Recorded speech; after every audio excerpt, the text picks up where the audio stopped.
मैना, मैना! क्या बात है बाबूजी? मैना!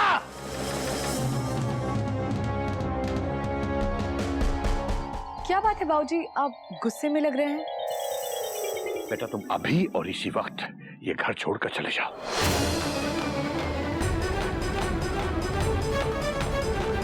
ये क्या कह रहे हैं आप?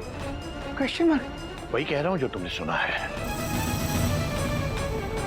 जाओ बेटा, तुम ये घर छोड़ के चली जाओ अभी और इसी वक्त। तुम मेरे घर से चली जाओ।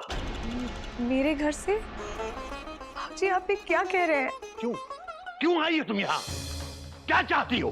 बेटा शादी के बाद क्या हक क्या है तुम्हारे इस घर पर? क्या करने आई हो? जाओ। बेटा कोयल, मयूरी, तुम दोनों इसे धक्के देकर घर से निकाल दो। निकाल दो बेटा, ये मैं कह रहा हूं। मैना के बाबूजी तुमसे कह रहे हैं इसे घर से निकाल दो। बाबूजी आप ये क्या कह रहे हैं? बाबूजी गिल्लू के पापा से मैंने जो कुछ भी कहा, इसका मतलब ये नहीं कि आप मैना को इस तरह से बाहर निकाले। तुम्हारा क्या मतलब है ये तो तुम जानती हो अच्छी तरह अपने दिल में। मैं सिर्फ वो कर रहा हूं जो तुम और मयूरी दोनों चाहती हो। मैना के गिल्लू को ड्रेस देने पर तुम ही ने घोटक से कहा था ना कि तुम्हारी और मयूरी की मैना के बारे में एक ही राय है। तो बस तुम लोगों का मानना यह है कि बेटी शादी के बाद पराई होती है, उसका अपने मायके पे कोई हक नहीं होता। तो तुम लोगों की बात मानते हुए मैं इसे अभी और इसी वक्त इस घर से निकाल रहा हूं। लेकिन तुम दोनों को एक वादा करना होगा कि आज के बाद तुम्हारा अपने अपने मायके से कोई संबंध नहीं होगा। अपने अपने माँ बाप से तुम कोई मतलब नहीं रखोगी। वादा करो। बाबूजी आप ये कैसी बातें कर रहे हैं? मयूरी आपकी बातों का मतलब समझ गई है बाबूजी, ऐसा और मत कहिए। तुम नहीं समझी बेटा, तुम कुछ भी नहीं समझी। सबसे पहली बात जो तुम दोनों को समझनी चाहिए थी वो ये कि तुम दोनों बहू होने से पहले बेटी हो अपने अपने घर की। क्या बेटी शादी के बाद जब अपने मायके जाती है और वहां कुछ करती है तो अपने माँ बाप से पूछ कर करती है? तो फिर मैना के साथ ये भेदभाव क्यों बेटा?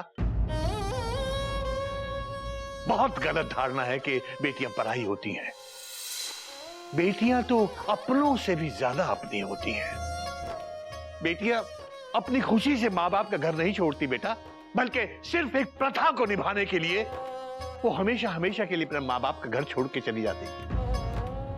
बहुत बड़ा बलिदान है ये जो तुम दोनों ने भी दिया है और मैना ने भी दिया है।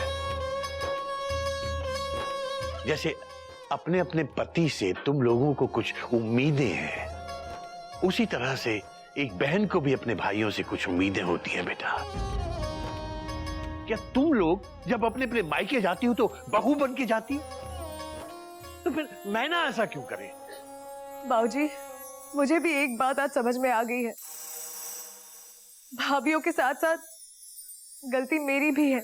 मेरा घर हो या किसी और का घर हो, कोई भी चीज करने से पहले हमें ये सोचना चाहिए कि जाने अनजाने में हम किसी के दिल को ठेस न पहुंचाए। मैं तो बस प्यार में अंधी होकर अपनी मन की करती रही। ये बात नहीं है मैना, तुमने जो कुछ भी किया सही किया। दरअसल बात यह है कि पहली बार हमें हमारे पतियों से महत्व थोड़ा कम मिला, इसीलिए हम भटक गए थे। तुम अपनी जगह बिल्कुल सही थी। मयूरी की दीदी सही कह रही है। और ये भी तुम्हारी बात ज्यादा मानते हैं क्योंकि तुम मयूरी से बहुत अच्छी हो। ये ईर्ष्या थी जो मयूरी के मन में घर कर गई। हाँ मैना, हमें माफ कर दो। Very sorry.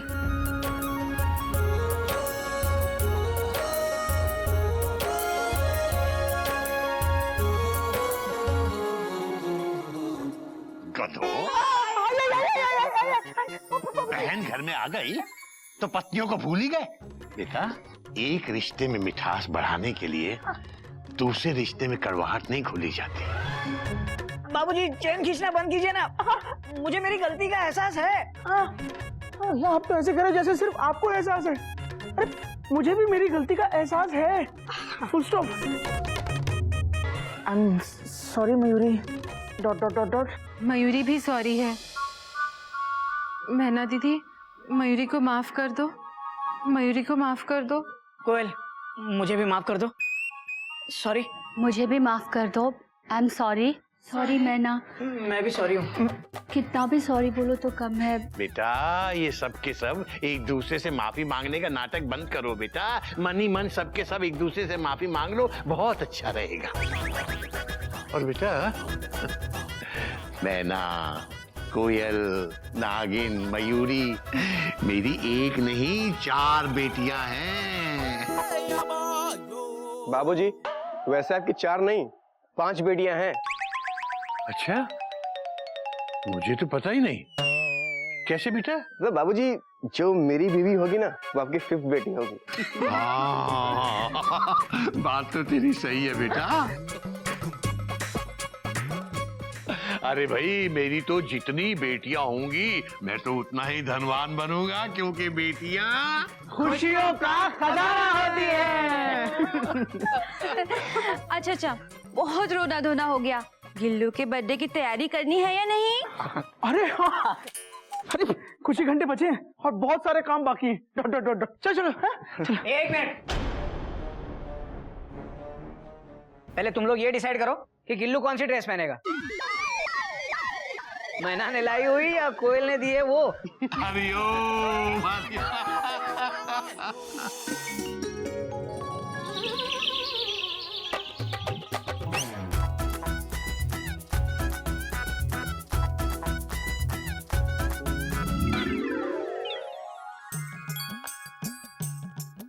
वैसे आज हमने चिड़ियाघर का ओलंपिक रिकॉर्ड ब्रेक किया है।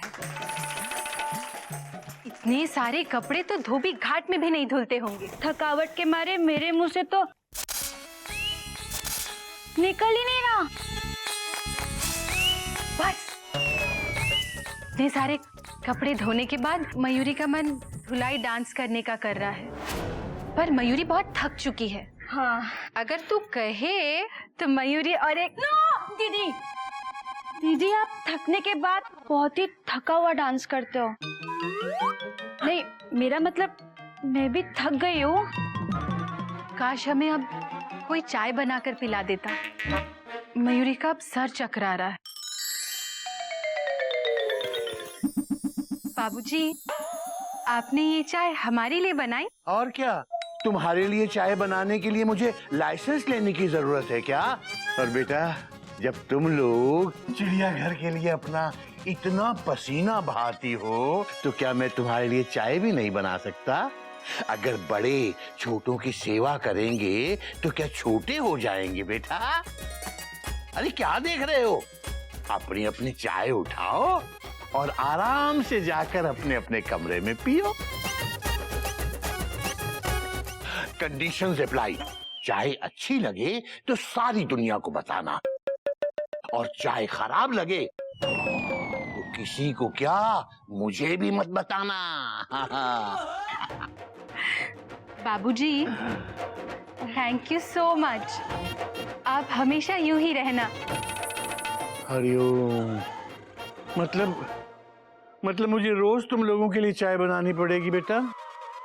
नहीं नहीं बाबूजी, मयूरी का मतलब है कि आप हमेशा यूं ही अपना प्यार और आशीर्वाद हमें देते रहना। हरिओम। चल, खड़ी क्यों है?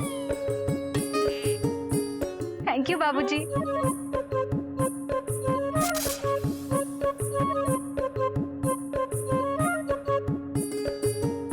इनकी सेवा तो हो गई, अब मेरी सेवा मेंढक करेगा। मैंने उसे गन्ने का रस लाने के लिए भेजा है, बस लेकर आता ही होगा।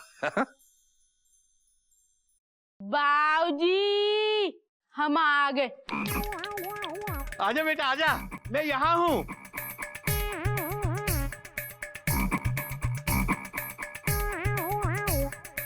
बाबूजी, यहाँ तो हम है। बेटा नहीं नहीं, तू यहाँ कैसे हो सकता है? तू तो वहाँ कहीं होगा, क्योंकि यहाँ तो मैं हूँ बेटा।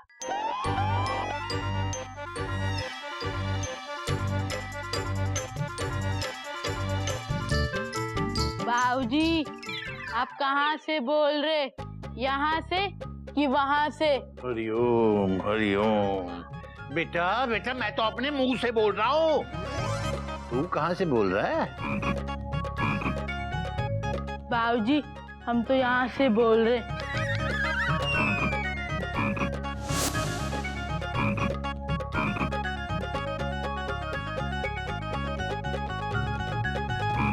अबे गधे के भाई मेंढक, मैंने तुझे गन्ने का जूस लाने को भेजा था और तू पूरा गन्ना उठा के ले आया। बाबूजी, दुकान वाला गन्ने का जूस बहुत महंगा दे रहा था, तो हमने बोला सिर्फ गन्ना दे दो, हम जूस खुद ही निकाल लेंगे।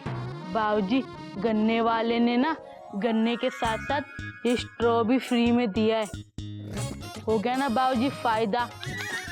अबे अबे कसे के भाई मेंढक, अबे इसका जूस निकालने के लिए मशीन चाहिए होती है, मशीन में जूस निकलता है। बेटा मैं तंग आ गया हूँ तेरे बेवकूफियों से, परेशान करके रख दिया बेटा तुझे। तुझे मेरी बिल्कुल कोई कदर नहीं है। मैं तेरे लिए इतना करता हूँ और तू मुझे सिर्फ परेशानियां देता है बेटा, सिर्फ परेशानियां। बेटा बेटा, अगर तू जरा भी समझदार होता ना तो परेशानियां तो दूर, तू मेरी नाक पे मक्खी तक नहीं बैठने देता बेटा।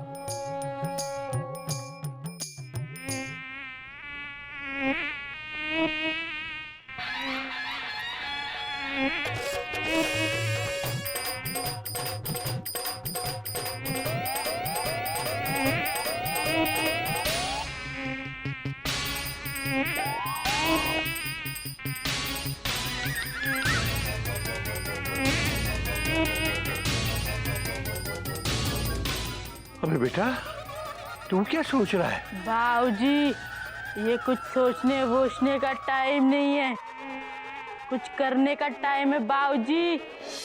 हम इस मक्खी को आपके ऊपर बैठने नहीं देंगे बाबूजी। भागो! बेटा बेटा रुक जा बेटा, तू कहे तो मैं जिंदगी भर गन्ने का जूस नहीं पीऊंगा बेटा।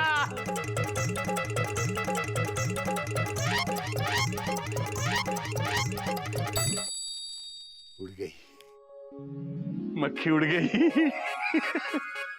हाँ बाबूजी, उड़ गई।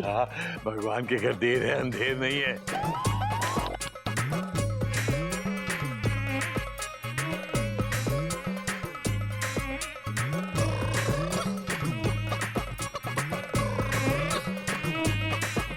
अबे फिर बैठ गई। बाबूजी, हम इस बार इसको नहीं छोड़ेंगे।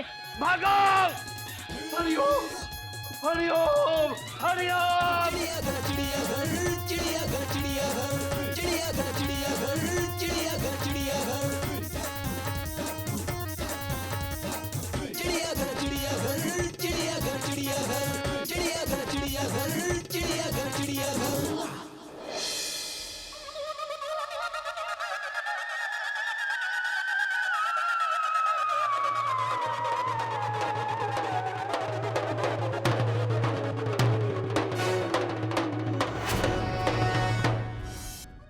और नहीं, बस और नहीं, गम के प्याले और नहीं। इस घर का ना कुछ नहीं हो सकता, सारे कपड़े दोबारा धोने पड़ेंगे। दीदी, आप नाराज मत होइए, कपड़े मैं और मयूरी दीदी देख लेंगे। हाँ, देख लेंगे तो फिर धोएगा कौन? अरे देख लेंगे मतलब हम दोनों मिलके धो लेंगे। और कोयल दीदी, आप अपने कल के फंक्शन की तैयारी कीजिए। हाँ दीदी, वैसे तो आप गिल्लू की क्लास में बेस्ट मम्मी की विनर अनाउंस हो चुकी हो, पर कल अवार्ड लेते टाइम आपको एक छोटी सी स्पीच देनी है, और ये आपकी लाइफ की फर्स्ट स्पीच है ना दीदी, इसीलिए रिहर्सल तो जरूरी है। कोई बात नहीं मयूरी, स्पीच की तैयारी और रिहर्सल मैं बाद में कर लूंगी, पहले हम कपड़े धोते हैं, ठीक है? ठीक है दीदी। भाभी चलो बुलावा आया है। माता ने बुलाया? भाभी क्यों टेंशन टाइट कर रही हैं आप? बाबूजी ने बुलाया है। इट्स मुहावरा टाइम ना। चले। दादाजी, आज का टॉपिक क्या है? चिप्स। चिप्स? बाबूजी ज्ञान बांटते हैं, चिप्स नहीं। हाँ बेटा, आज के ज्ञान का टॉपिक है ज्ञानी। ज्ञानी की पहचान केवल उसका ज्ञान नहीं होता, बल्कि उसके अंदर की विनम्रता और सहनशीलता भी उसकी पहचान होती है। बाबूजी, बाबूजी प्लीज जरा जल्दी कीजिए ना, मुझे ना मेरी स्पीच तैयार करनी है। ठीक है बेटा।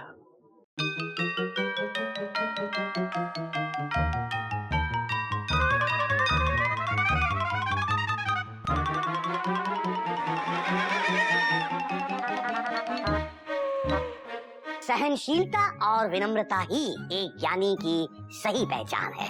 बाबूजी बाबूजी, इतनी भी जल्दी नहीं। हाँ, ठीक है बेटा। ज्ञानी को अपने ज्ञान पर मान होना चाहिए, किंतु अहंकार नहीं, क्योंकि क्रोध और अहंकार एक कमजोर आदमी की निशानी होती है, और महापुरुष कमजोर नहीं हुआ करते। बाबूजी, आजकल सबकी आपस में ही फाइट हो रही है और पूरी दुनिया की टेंशन टाइट हो रही है।